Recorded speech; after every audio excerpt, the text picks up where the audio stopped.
A certain image has been leaked to give an insight on what Wumpa League is or was going to have, along with some interesting details on Crash Bandicoot 4 and even Spyro Reignited Trilogy.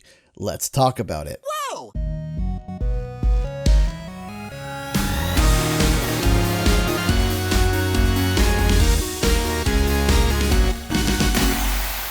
What's up guys, Canadian Guy here, and back with a brand new video. Yes, I am now back from vacation, and it feels so good to be back and making videos. I hope Shemp and Lore the Dragon treated you all well.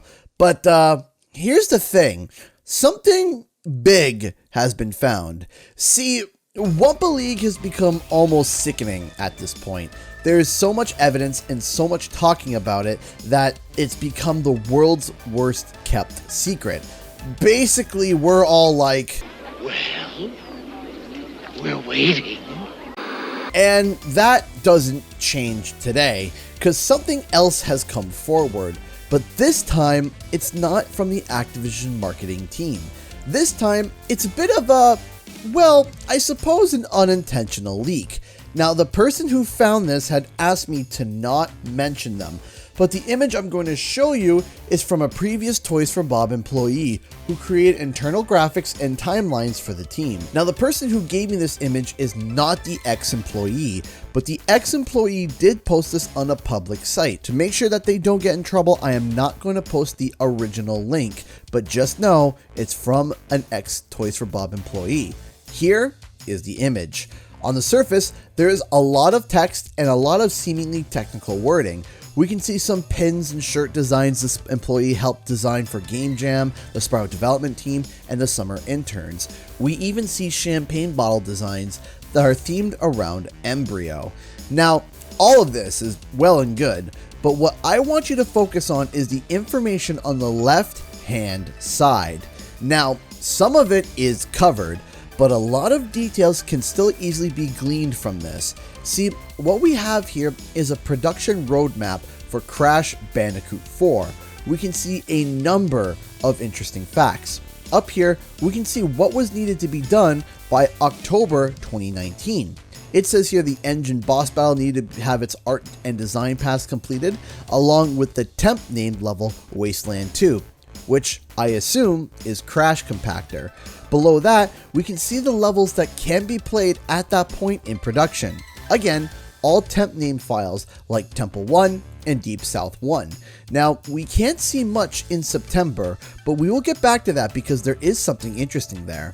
Then, we get to January 2020. It says that by January 2020, they should be making progress towards the alpha build delivery on March 13th, 2020. But there is something else that should catch your eye. See, if you've been paying attention, you would have noticed that there are two project names in production, Project Quantum and Project Lava, both being Crash Bandicoot themed. Now this is where things get very, very interesting. Quantum, according to the January 2020 update, would be delivering their alpha build by March 13th. And Lava was preparing to shift from pre-production to full production. It says that Lava still requires prototyping for features and content, along with answering any questions about what's blocking the team to shifting into full production. By this logic alone, it's very obvious that Project Quantum is Crash Bandicoot 4, It's About Time. And Project Lava is, guess what? Yep, you know it, it's Wumpa League. Back on the September update, we can see in what we can assume is the lava section of this production timeline. We can see what looks like an early look at the design of the Wumpa League logo with the blue, orange, and Wumpa fruit. But we also see another logo with bananas and watermelon. If you didn't know, there was temp audio found in the files of Crash Bandicoot 4 with Lou Studdert saying the following. Welcome to Wumpa Island. Try to complete your training challenges. Score points by grabbing Wumpa and bringing them to your team's bank, capturing bananas, and snagging melons at the back of the island. Check out the hint crates for extra tips and tricks. Good luck! See how it all correlates? But we are not done. Below, we see a massive schedule for both of the projects, Quantum and Lava. Now, the text does get blurry here, so I will try my best to read it. For the end bit of 2019, Project Quantum, or Crash Bandicoot 4, they had to finish the final Crash level, the final Cortex fight, and make sure that all story levels were playable. From there, they progressed to the alpha build of the game in March and transitioned into the beta in May. After that, the game would get announced in June or July, in which they were on time for by announcing the game by June 22nd, and would launch it in September or early October. And again, they were dead on time, with the game coming out on October 2nd. So, everything is on time so far, right? Actually, not quite. We'll get to that later because there's outstanding questions in this video. But let's get to the Lava production schedule, because this is when things get wacky. Now remember, this text is a blur fest, but we can make out some decent details. First up, in August and September, they aim to have 5 playable heroes and 1 map complete. Then, in December, they plan to have an additional map and the 5 heroes polished and ready to play. Then in December, we would see 2 additional heroes added to the game. In February, 3 more maps would be designed, and in April, we would see 4 more heroes and 4 more maps. By August, we would see 4 additional heroes, additional maps, and a loot system introduced in September and October. The game then would go through live environment testing and analytics. Partway through January, there would be a closed alpha, testing all core progression systems, followed by regional testing starting in April. A closed beta then would begin in June, where it would have 16 heroes and either 12 or 13 maps. Again, a bit of a blur fest, while also focusing on balancing the game. The open beta would open in August, and the game would launch in September or October of 2021. Now, obviously, if you looked at the date, today it's November 2nd, 2021. We haven't even had a formal announcement that Wumpa League is, well, a thing. Doesn't mean that it's canceled, that it's done for.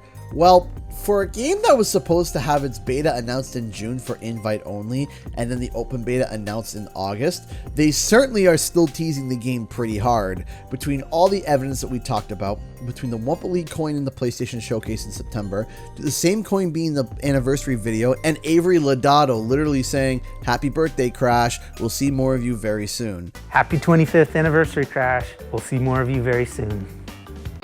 Along with the other heaping pile of evidence videos that we've talked about in the past, it seems that ultimately the game was, well, delayed. But there is still a mystery here. See, the Quantum schedule was following everything perfectly to a T in terms of public information. But as soon as October passes, things go completely wrong. To start, according to the schedule, the Switch version was supposed to be announced in October or November at the latest. Now, if you recall, the Switch version of Crash Bandicoot 4 was not announced until February 2021, and the release was supposed to be in January 2021, but it in fact was in March. On top of that, there is absolutely no mention of the PS5, Xbox Series X upgrades, or more importantly, the PC port. Those are completely missing from the schedule. So I am assuming that everything was going fine until October 2020. Something happened internally that threw everything off its course. The question is, what was it?